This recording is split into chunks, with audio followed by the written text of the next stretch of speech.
It's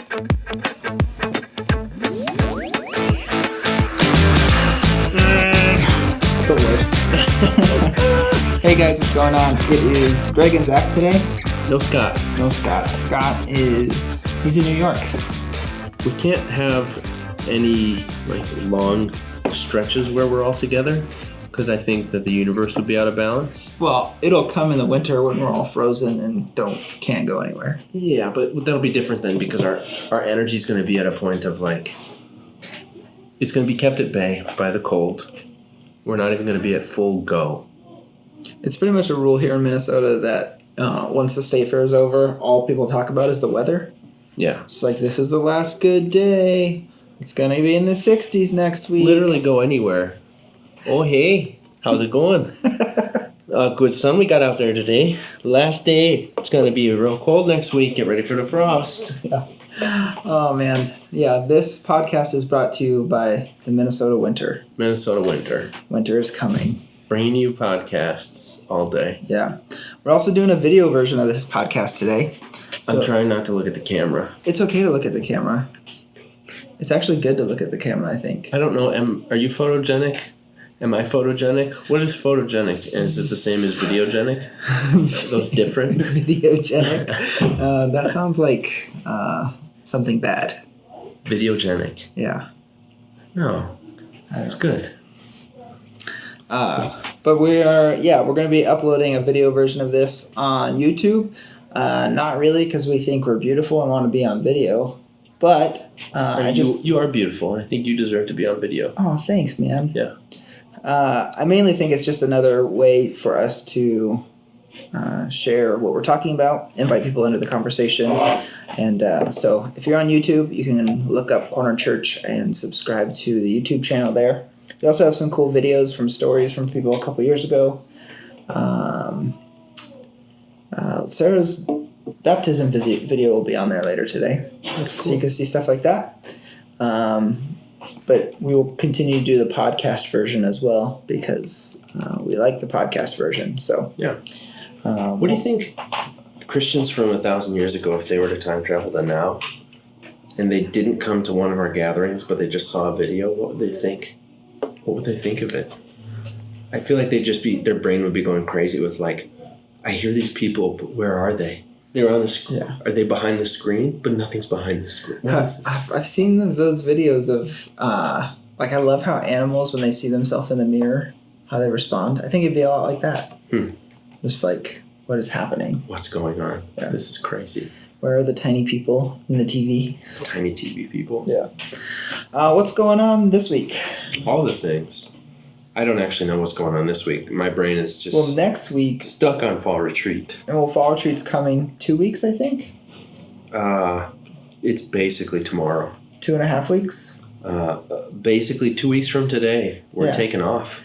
Yeah, there's still openings. The price has gone up a little bit, but if you were waiting to see your work schedule, to know your school schedule, any of those things, waiting to see if you're invited to that wedding, it's 2 weeks out. You're probably not invited. You're probably not. Sorry. You can come to my wedding. Yeah. That was in the past. Good luck. But yeah, sign up for fall retreat. Come join us. It's my favorite thing we get to do as a church. It's right up there with connection groups for me. And so I invite you to come be a part of that. Just get away together. And then speaking of connection groups, next week is the start of this next season. Yeah. This is a long season because we go September through December. The beginning of December, yeah. Yeah. This is a long season. This is a good chunk of time where you can connect with people in our community. And I really encourage, if you're thinking about getting involved in a connection group and you don't know which one to get involved in, pick somebody who's leading a group who's not part of the community that you go to on any given Sunday. If you're someone who attends our community, and if you are not part of the Corner Church world but are interested in connection groups, they're really just a great opportunity for people to gather and do things together. We talk about this idea of we want to do life together. It's a cool idea, but we don't often go there. Connection groups are a really practical way to actually do that, really actually having life together. But do it. Get involved. I would say connection groups, I think, are more important than our Sunday morning gatherings. You can't say that. You're a pastor. I think it is though. You're not allowed to say that. One, it's true. They're community led. You're not allowed to say that. There's really high value of that. But two, it's just a commitment to, like you said, do life together, whether it's a book club or something more fun than a book club. I was going to say, or something fun, but I guess a book club can be fun. Hey, book clubs are fun. There's quite a few book clubs. I'm surprised. I would say that most of us on any given Sunday, we feel some kind of pressure to kind of make a version of ourselves that we want people to see. And the value that we find on a Wednesday night over dinner or Thursday night playing games with people or reading in a book club, there's just not the same pressure a lot of times. And so there is a lot more value sometimes in the connection group atmosphere. Yeah. That's a good thing. Yeah. So pick a group, be involved. You can do more than one, but I would say for most people, our schedules are crazy. Just pick one that you can be committed to. There's even a bowling group. So if you want to flash back to the 60s and go bowling, I guess you can do that. I hate bowling. I hate bowling too. So no offense to anybody who's going to join the bowling group. I just hate bowling. I'm bad at it. I'm also really bad at it. And I'm not good at bowling. It's the weirdest thing. Well, it's up there with like a roller rink. But here's the thing that you'll disagree with me on. Bowling is as weird as golf. No. You're taking a ball that's the wrong size and putting it in a place where it never belongs anyway. Like, do something else. But pins. Pins have got to be the weirdest thing to ever exist. Or you could hit a tiny ball 500 yards and try and get it in a tiny hole. Yeah. That's weird. And so is throwing a 15-pound ball down an oiled lane into cork fabricated wood things. Oh, man. Yeah. Sports in general are weird. Yeah. We like to hit things. You like to hit things. Well, you don't get to hit things in bowling. Well, you do. It's like you're living vicariously through the bowling ball. Through the ball, yeah. I guess that's fair. Yeah. Anyways, that was a tangent on bowling for you. That was good. We're going to be jumping into James here in a minute, but we're going to do a quick break because I guess that's what we do. This is what we do. Maybe we should stop doing breaks now. Just stop doing them? Just roll right in? Or just do we have to make a video break. We'll be right back with you in a moment. Finger guns.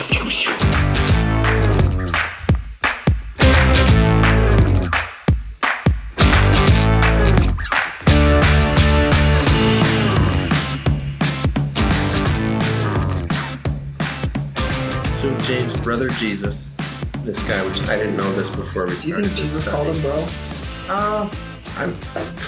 Jesus was super holy, so he probably never used the word bro. No? Broseph? He probably called him brethren. Brethren. All the time. Or beloved. I don't like that. I like taking words like that and making them chill. Like walking into a room full of people. What's up, my beloved? What's up, my brethren? There's just something good about that. I'll disagree. It feels very 1993 to me. In a good way. You know where my brother was born. I kind of long for the 90s sometimes. Other times I don't. Yeah, the 90s are alive and well in Portland. It's a good time. Have you been to Portland? No. You should go to Portland. I don't go anywhere. I go to Aldi once a week. Go to Aldi. That's my travel. Yeah. So James, brother Jesus, martyred for his faith. He writes this letter to all these believers, Jewish believers. They were following the way of Jesus. They were being persecuted for it. And James is seen as one of the most... They were scared. Yeah, I'd be afraid. Mm-hmm. But James is one of the earliest writings. This was 30 or 40 years after Jesus was alive and went resurrected. And it reads like Proverbs a little bit, but there's kind of this one focal point that we talked about last week in chapter 1, where James talks about pure religion being taking care of the orphan and the widow, keeping yourself from being defiled by the world. And he goes into these next 4 chapters talking about here's all these issues and kind of how you can keep what's important. And he's really direct about it, which is hard for me sometimes. I like when these things are written with I believe in you. I think you're doing great. Yeah, here's a couple things to encourage you. Because I'm Minnesotan and hey, I don't want to step on any toes. I think you're doing a great job. I just want to point out a couple things. And here's a couple constructive criticisms. You can take them if you want. No. James is the one that just walks in the room and says, "Hey, you need to do this," or "Stop doing that." Don't do that. Yeah. No. Yeah. Scott's good at no. Yeah. Yeah. Yeah. I think James was a lot more like me and Scott than he was like you. Oh, thanks. I don't know what to say to that except thanks. I just think you're more kind. I'm learning to be direct when it's really important. Because sometimes it's important. Yeah. And so James is writing to this group of people that they were all very similar, right? Mm-hmm. Like they were Jewish people, so subset of the world, who also recognized Jesus as God. Yep. So even stricter grouping. Yep. And then these people had seen Stephen be stoned. Yeah. And so they all ran. So they're all on the run. So like, I don't know how big that group was. I imagine like 40 max, maybe. Yeah. I don't know how big it was at the time. And so he's writing to this group, and he writes these words, and eventually we'll get into it a little later, but he talks about like favoritism, or how you view each other, how you view other people, and how that impacts, and how it's actually not a great thing. And so we're going to start on Sunday by talking about giving people the chance to write their favorites. And so we have a list of 10 favorite things. And I always hate favorite. Like, if people's like, where's your favorite place to eat? I'm like, well, I have 43 of them. Yeah. I don't like picking one. Yeah. That's the thing is having multiple favorites, does that take away from something being a favorite? Or does that just mean you get to have more favorites? I don't know. Like I have the internal struggle is I think you can only have one favorite. Like a favorite is singular. But then when I'm asked favorites, I never have a singular. So like, who's your favorite parent? My favorite parent? Yeah. Your mom or your dad. Who's your favorite? That's mean. Right. But that's the thing. It's like, if someone asks me, who's your favorite child? I can't have a favorite in that. And well, you probably do in moments. Oh, I mean, everybody has moments of favorites. More so moments where you're like, this is not my favorite. Yeah. Dealing with this, working through this is not my favorite. I think we like to pretend that favorites aren't fluid. Yeah. But I do think that they're very situational. My favorite music right now, I told Zach as I walked in, because I've been listening to strictly Reliant K for 2 weeks. Yeah. Are they my favorite band ever? No. But are they my favorite right now? Yeah, because that's what I've been listening to. Yeah. So, I don't know. Favorite's like this stupid thing that I hate and it's hard to define. Yeah. And I never want to talk about. So favorites can be silly. Well, not silly, but just, they don't really matter. Favorite movie, favorite book, all these things. But what about when it's people? You know, when have we played favorites with people, with relationships? Has that been good? Has it been bad? And maybe there's good and bad to that. Yeah. When we think about the concept of best friends, we're saying that somebody in our world is our favorite. Or when I choose to marry my wife, I'm saying she is, to some extent, my favorite. And so those are good. How can those be bad? You know, I think that's what James gets into, is when playing favorites is actually a bad thing in some ways. In the moment in which I see people who are like me and I only pick them, and when there's people who I don't really want to be around or don't want to associate with, and I choose to treat them differently because they're not what I want. Yeah. James draws this picture of this party going on and this person that walks in that looks the part, that is dressed really well, has the right jewelry. I don't know what they wore at the time. I don't know, maybe like a really special robe. It was, yeah, they had headdresses, big crowns, halos. Maybe he had sandals and everyone else was barefoot. Big peacock feathers usually on the neck that would go up behind. I think you're making that up. I think it's from Fifth Element, probably. Oh, that's what I see in my brain. It's a good movie. I mean, don't take my word. Anyways, this guy walks in that is just like looking the part, just nailing it. Just everyone can tell he's legit, and so the response of the person putting on the party is to give that person a really nice special seat. What kind of person do you see as that person? Because I've got mine that I can think of right now. I mean, the older guy, he's 60, and he's got long hair, but he keeps it good. He's got good facial hair. He rides a really good Harley, and he wears nice jeans and has good shoes and arm tattoos. Mine has a name. Yeah? Yeah, it's Brad Pitt. Okay, well, Brad Pitt. Babe. Is that are you doing an impression? Sure. All right. No, like, yeah, for just me, people you're drawn to. More like Johnny Depp for me. Yeah. Yeah. Robert Downey Jr. Yeah, I think these are all celebrities. I mean, well, it's easy to put celebrities in that box. Mm-hmm. Or the grosser word is influencers. Influencers, yeah. What about the other side? People who I know that I'm like, it's really hard for me to want to be around these type of people. Well, I experience it all the time. Like in the coffee shop, you'll have somebody sit at the bar and you'll strike up a conversation with. And then you'll have somebody else sit at the bar. And for whatever reason, you don't. Or you try not to sometimes. Mm-hmm. Yeah, and like what are the differences? A lot of times it's relational, right? Like you're gonna recognize and invest into somebody that you have established relationship with. Yeah. But that's not always the case either. Yeah. I wonder if James is painting a picture here that they would have known the poor. The poor were very common. The way that poor people lived in this time, I mean, there were poor people everywhere, outside the temple courts, begging.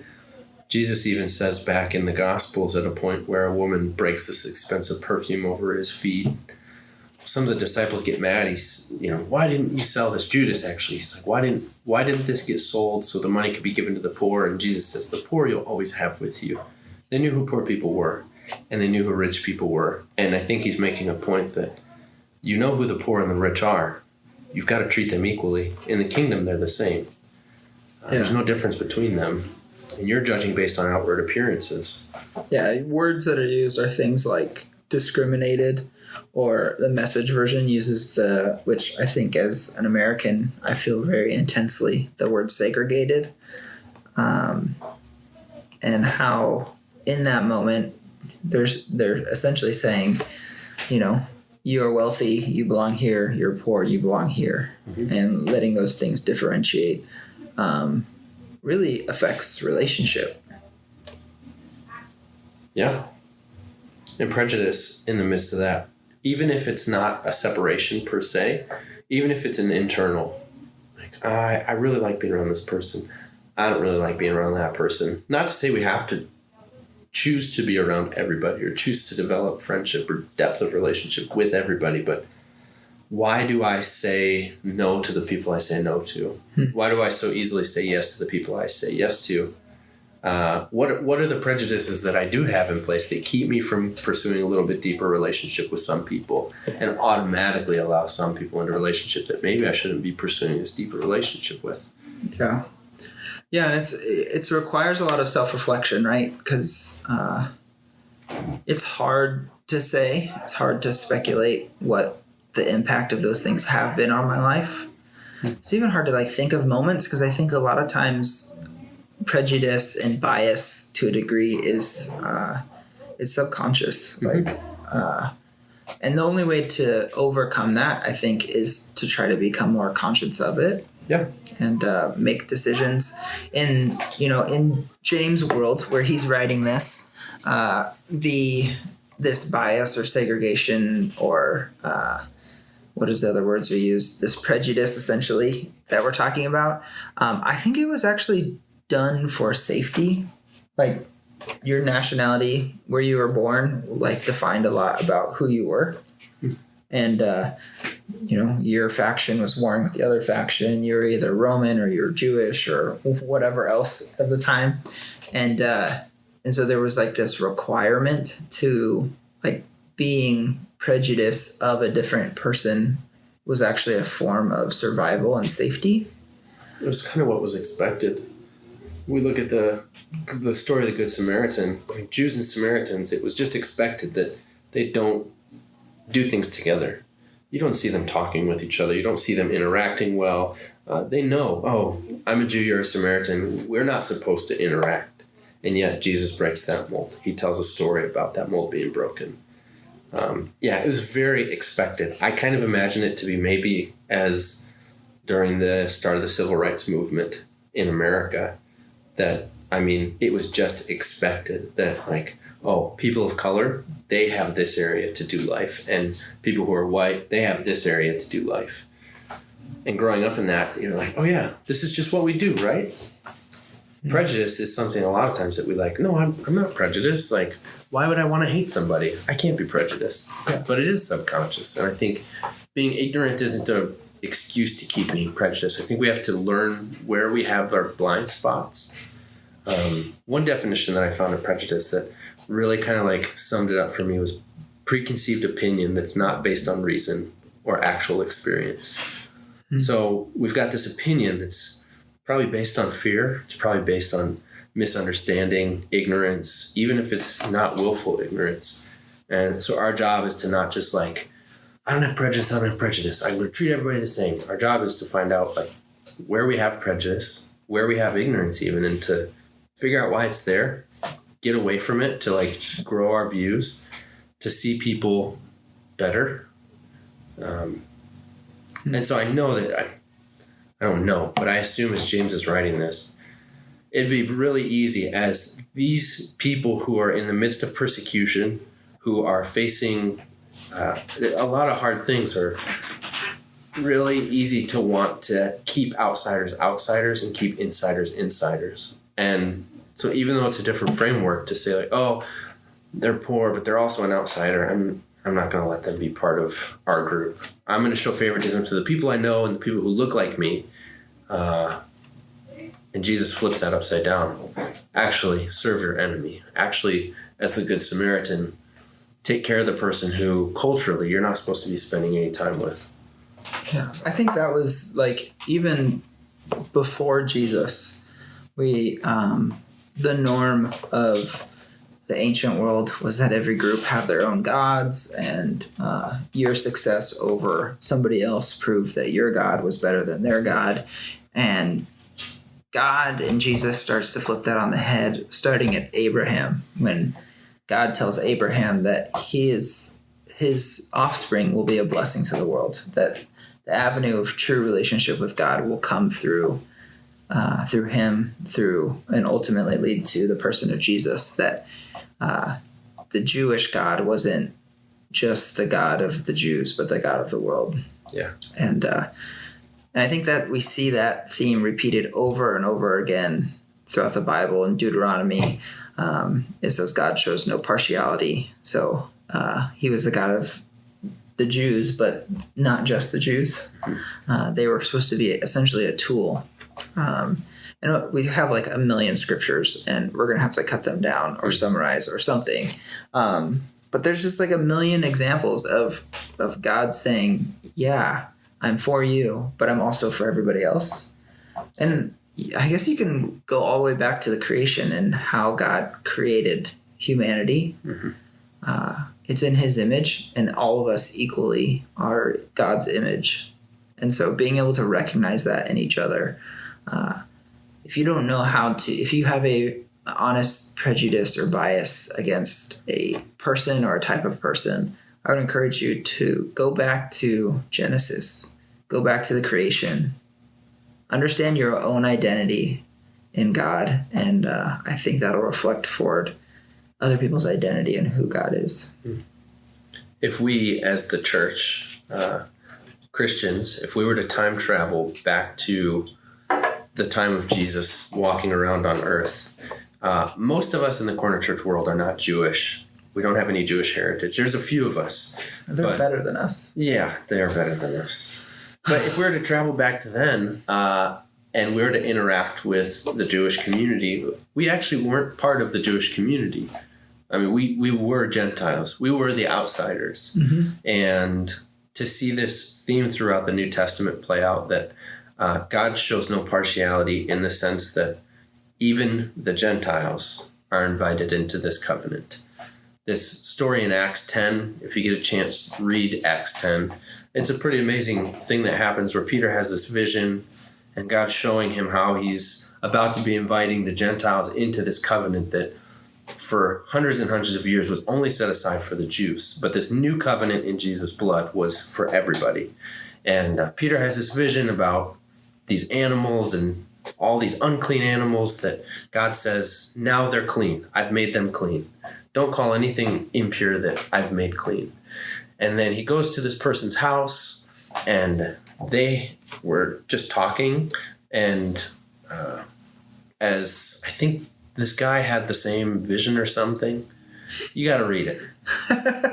But yeah, Cornelius, he has this moment where he was praying, and this angel essentially appears before him and says, call Peter to your house. He's going to come be your guest. And then Peter realizes, because I think Cornelius was probably not a Jew. Peter's like, wow, okay, now I realize it's true. God doesn't show favoritism. He sent me to your house. This is an amazing message. And it's a pretty long story, but really worth reading. And just, it sums up this amazing theme that God's favoritism doesn't stop with the rich person. He looks at the poor person as good or as more than the rich person sometimes. Which, going back to Genesis, the garden, God sees us for our created value. He doesn't see us for our external. Jesus, we go back to our Matthew series. I mean, everything was about inside, the internal. What's going on inside our hearts? Don't worry about what's going on outside. What's actually happening internally. And that's where God is like caring about things. That's what he looks at. That's what he sees, the condition of our hearts. Yeah. If the outcome of the condition of our hearts is to love our neighbors, to do good in the world, to partner with God in whatever purpose, dream, passions, put your whatever label you want, but you're living with prejudice and bias, which I will go on record saying I think every single person has, and every single person has to work through it. And I don't even know if there's an end a lot of times, but those things can severely impact what God wants to do in you. Like if you live in a neighborhood of a bunch of people who you don't have good thoughts about, how are you going to be able to serve them, love them, care for them? How are you going to invite them to know who Jesus is? It impacts those things, and the first step is confronting those things. And so I hope through this conversation that we can begin to kind of confront our own personal prejudice, our own personal bias that we have. It's not an easy process. Yeah. It takes time. But it starts with being honest about where you're at and inviting God and inviting other people into the conversation. So I think this conversation that we're going to have on Sunday is very important. I don't think this conversation is going to go away anytime soon. I think it's the same conversation that James started writing about in James 2 and has been a conversation ever since. And yeah, that's all I got today. Yeah, if you get a chance, just to even test your own, like, do I really have prejudice? Do I really have biases? There's quite a number of tools on the internet. If you just do a Google search for implicit bias training, I think it was Harvard that worked out quite a few of these tests, and they are really insightful. They really work with your subconscious to really help you figure out, oh, I have this bias, even though it's not something I'm aware of or try to have. It's just an unconscious thing. And to really start to learn, where do we have bias that maybe it's a blind spot? There's also this exercise called the Circle of 10, I believe. You write down 10 people that you trust, and then there's these categories that you'll kind of go through in a list and mark off which categories they fit into. And this exercise is great to help us to see the people that we are closest to, that we trust the most. Are they often people who look like us or think like us? And statistically, they are. We really trust people who look like us and think like us. And we don't often allow what we would consider outsiders into our close circle. And just being aware of that and learning to invite the outsider into a relationship with us, to do life together with the person that we were like, wow, I don't really have much in common with you right now. I don't really know you. There's a lot that's different between our lives, but I think we can share commonality, and the end goal being that, we would be able to live in a way that we share Jesus' love with people who, man, they look so different from us. And I feel challenged by that all the time, because it's really easy for me to stay comfortable just hanging out with people who look like me and think like me. So as we jump into this chapter 2, I want this to challenge me and challenge our community to look outward. The body of Christ is large, and the kingdom of God is large. I mean, every tribe, every tongue, every nation represented in the body of Christ. And it would be a shame if we just stick with the people that we look like, people that we think like. Yeah. We'll be doing the Circle of 10 on Sunday. So if you're around and you want to come be a part of that, we invite you to any corner coffee location on Sunday. We'll have service options. And then if you're not able to make it, we can put it in the comments. Put it in the comments section. If you reach out, shoot us an email, and you can reach us through our website. We can send you a PDF version of that or something if that would be helpful to you. But thanks for listening, guys. Thanks for watching the first time. Thanks for watching. If you watched on YouTube. And we will see you guys next week. See you.